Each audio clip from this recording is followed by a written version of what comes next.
नमस्कार फ्रेंड्स, आज जोहार परिचर्चा में मिथिलेश कुमार कालिंदी जो हमारे कृषि विभाग के प्रमुख हैं पूरे जिला के, और बहुत ऐसी योजनाओं पर इनोवेटिव आइडिया रखते हैं, काम करते हैं।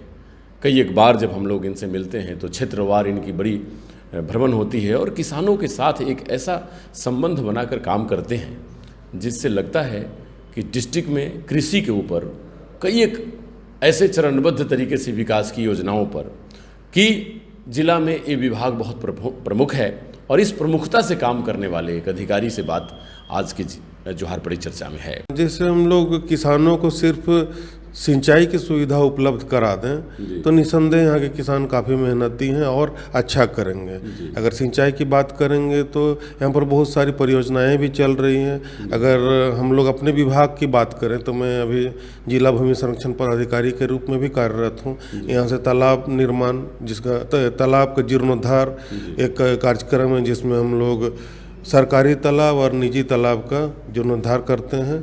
इसके अलावा छोटा एक तालाब होता है जिसको हम पर्कोलेशन टैंक बोलते हैं, उसका भी निर्माण हम किसानों को पानी पंचायत गठन करने के बाद देते हैं ताकि उस पानी का समूह के रूप में किसान उपयोग करें।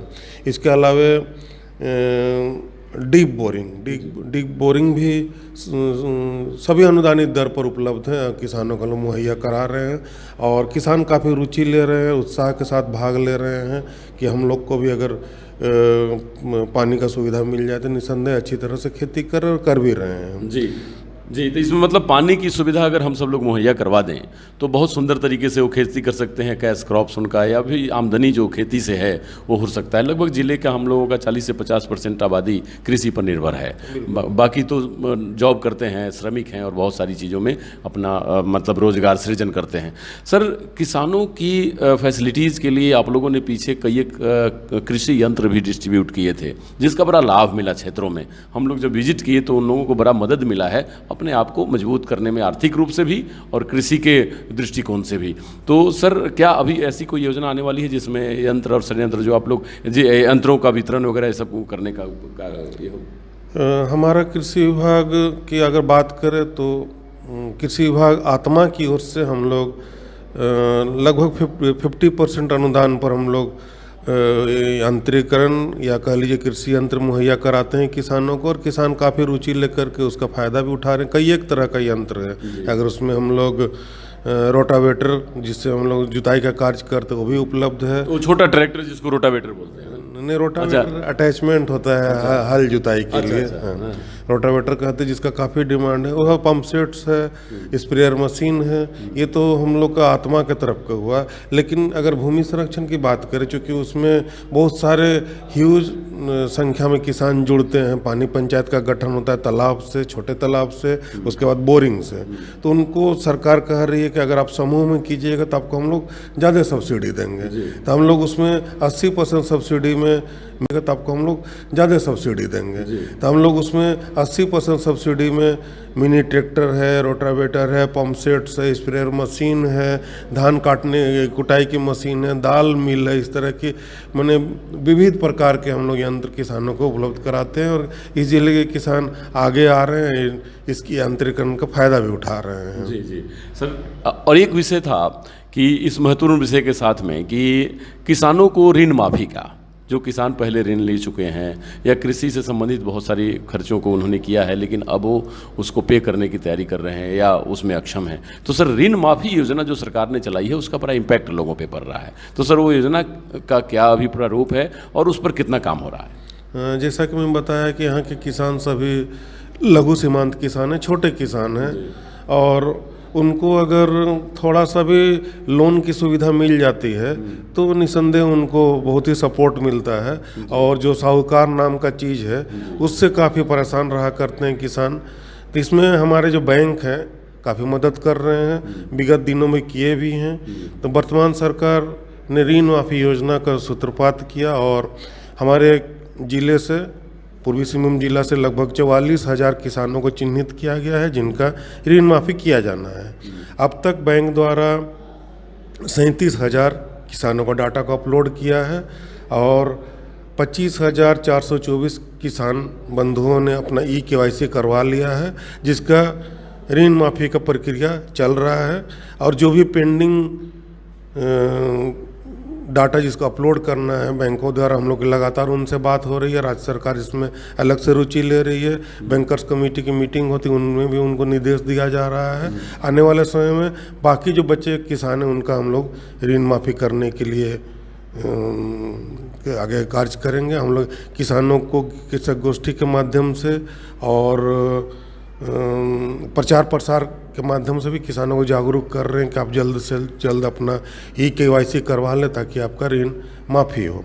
और चूँकि अब खरीफ का सीज़न लगभग प्रारंभ हो चुका है, अब मुख्य फसल चूँकि यहाँ का धान का है, किसान धान की खेती की और अब अग्रसर होंगे।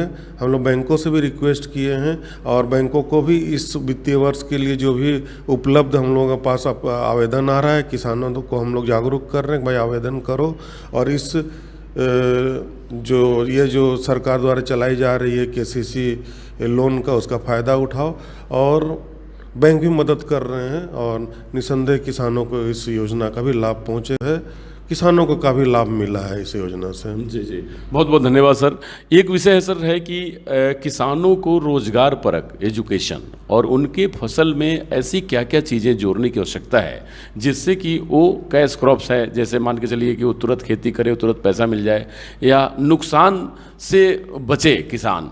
तो क्या सर कुछ ऐसी योजनाओं पे काम हो रहा है विभाग के द्वारा कि जो रोजगार परक शिक्षा और रोजगार परक कृषि, जिससे कि उनको कैश क्रॉप्स और या जो वो करते हैं उससे उनको तुरंत आमदनी हो जाए और किसानों की आर्थिक स्थिति को सुधारा जा सके? जैसे कि फसल विविधीकरण की जब बात आती है तो अगर किसान दलहन की खेती करे, तिलहन की खेती करे, जैसे हम लोग अभी इस वर्ष देख पा रहे हैं कि तिल का और सूरजमुखी का और गर्मा मूंग का ये बिल्कुल कैश क्रॉप है और ये जल्दी ख़राब होने वाला भी नहीं है। जब मार्केट रेट ऊपर चढ़ेगा तो किसान भाई आगे आए उसको बेचने के लिए, तो निसंदेह उनको फ़ायदा मिलेगा। और अभी जैसे खरीफ फसल शुरू होने वाला है तो किसान भाई ऐसे चावल का उत्पादन करें जिसका ज़्यादा बाज़ार में डिमांड है, जैसे बासमती हुआ या अभी एक नया धान आया है काला जीरा, जिसको खाने से उसमें एंटीऑक्सीडेंट पाया जाता है। तो इन सब फसलों का यदि किसान बंधु उत्पादन करते हैं तो उनको ज़्यादा से ज़्यादा फ़ायदा मिलेगा। जी सर, अब सेकंड लास्ट क्वेश्चन है कि सर सॉइल टेस्टिंग हो गया या हम लोगों के लिए रिसर्च एंड डेवलपमेंट के ऊपर भी थोड़ा काम करने की ज़रूरत है, क्योंकि टाइम टू टाइम जब हम लोग नई नई चीज़ों को लेकर आएंगे तो किसानों को उसका लाभ मिलेगा और आप बराबर उसके ऊपर ध्यान देते भी हैं। तो सर रिसर्च एंड डेवलपमेंट या फिर सॉइल टेस्टिंग उसका एक पार्ट है, बाकी और सब कुछ ऐसी सप्लीमेंट्री इनोवेशन या कुछ कार्यक्रम चल रहे हैं क्या? हाँ, अभी मिट्टी नमूना पर तो हमारे ज़िला में PP मोड़ पर एक प्रयोगशाला काम कर रहा है, जो हम लोग का बालीगुमा परिक्षेत्र स्थित जो परिसर है वहाँ पर बिल्डिंग है, वहाँ पर हम लोग निःशुल्क किसानों का मिट्टी नमूना का जांच कर रहे हैं। इसके अलावा अगर इनोवेटिव की बात करें तो हमारा ज़िला सूक्ष्म सिंचाई में अभी थोड़ा सा पीछे चल रहा है, चूँकि 90% सब्सिडी भारत सरकार द्वारा ये योजना चलाई जा रही है और किसान अब रुचि लेने लगे हैं, चूँकि अब धीरे धीरे पानी का उपलब्धता कम होते जा रहा है। तो हम लोग किसानों को जागरूक कर रहे हैं कि कैसे आप सूक्ष्म सिंचाई का प्रयोग करेंगे। सूक्ष्म सिंचाई के अंतर्गत टपक सिंचाई और फव्वारा सिंचाई आता है, जो कि इस वर्ष भी हम लोग किसानों को देंगे। विगत वर्ष भी किसानों को हम लोग 90% सब्सिडी में दे रहे हैं और इसका किसान भरपूर फ़ायदा उठा रहे हैं।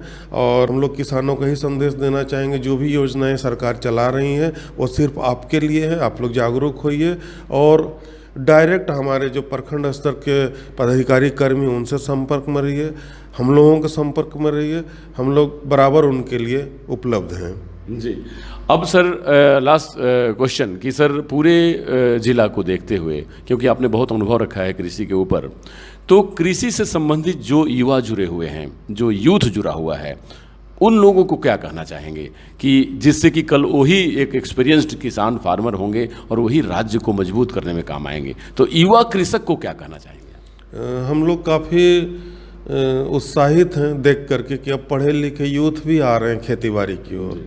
हमारे ज़िले में जब यूथ किसान की चर्चा हम करते हैं तो राकेश मोहंती का नाम को हम लोग नहीं भूलते हैं। पटमदा के किसान हैं, पढ़े लिखे किसान हैं, जो कि और किसानों के लिए एक रोल मॉडल के रूप में, एम्बेसडर के रूप में कार्य कर रहे हैं। पॉली हाउस में खेती करें, प्लस टपक सिंचाई का प्रयोग कर रहे हैं उसमें, और इस तरह से बहुत से ऐसे नाम हैं यूथ का जो कि और लोगों के लिए एक रोल मॉडल का काम कर रहे हैं। और निसंदेह यह और किसानों के लिए एक अच्छा संदेश है कि आने वाले समय में यूथ इस ज़िले में बहुत अच्छा करेंगे खेती में। जी, बहुत बहुत धन्यवाद सर। झारखंड में कृषि बहुत इम्पोर्टेंट रोल प्ले करती है, क्योंकि हमारे लोग बिल्कुल उससे जुड़े हुए होते हैं। तो इंडस्ट्री और कृषि का मेल है झारखंड।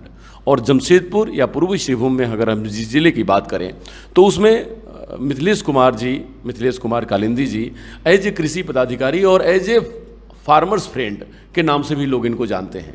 तो आप जब किसानों से बात करेंगे या यूथ से बात करेंगे तो इनका नाम जरूर लेते हैं। तो जैसे इन्होंने बताया कि किसी भी प्रकार की अगर कहीं भी कोई कृषि से संबंधित बातें हों तो आप प्रखंड स्तर पर अधिकारी से मिलें या फिर नहीं तो जिला स्तर पर इनसे मिलें, क्योंकि यूथ अब सिर्फ इंडस्ट्री में ही नहीं, जैसे इन्होंने बताया कि जब वो खेती बाड़ी में आ रहे हैं, नई नई इनोवेटिव आइडिया के साथ आ रहे हैं, कैश क्रॉप लगाते जा रहे हैं और आमदनी के साधन को बढ़ाते जा रहे हैं। सरकार पूरी तरह से मुस्तैद है किसानों को मजबूत करने के लिए। कई एक योजनाओं को इन्होंने बताया और इसको मैं चरणबद्ध तरीके से इस एपिसोड को मैं चलाता रहूँगा, जिससे आप तक ये इन्फॉर्मेशन और आपको मजबूती मिलती रहे, जिससे आपका कृषि मजबूत हो, आर्थिक व्यवस्था मजबूत हो। तो खासकर युवा किसानों के लिए मैं ज़रूर चाहूँगा कि सर से हमेशा, कालिंदी जी से या जो भी कृषि पदाधिकारी हैं, जहां भी आप प्रखंड स्तर पे हों या जिला स्तर पे हों, तो ऐसे लोगों से मिलकर आप टाइम टू टाइम चर्चा करते रहें,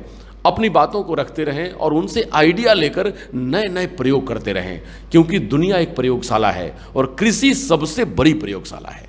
कृषि का क्षेत्र से बड़ा कोई प्रयोगशाला नहीं, जो पूरी तरह से दुनिया को आज जो भी विकास देखने को मिलता है, शुरुआत कृषि से ही होती है। तो कृषि हमारी पारंपरिक ही नहीं, अब आधुनिक कृषि हो गई है। तो इस आधुनिकता का फ़ायदा लेने के लिए विभाग का सहयोग जरूरी है, थोड़ी उसके प्रति शिक्षा और थोड़ी उसके प्रति लगन और मेहनत तो हमारी होती ही है, हम किसानों की। और हम लोग जब उस बात को लेकर मिलाकर चलेंगे, उन बातों को ध्यान में रखकर चलेंगे, तो मेरा राज्य और मेरा डिस्ट्रिक्ट इस पूरे भारतवर्ष में नंबर 1 होगा और कृषि के प्रति लोगों का रुझान बढ़ेगा और युवा हमारे राज्य को विकसित कर पाएंगे। नमस्कार, डॉक्टर अनुज शर्मा की तरफ से।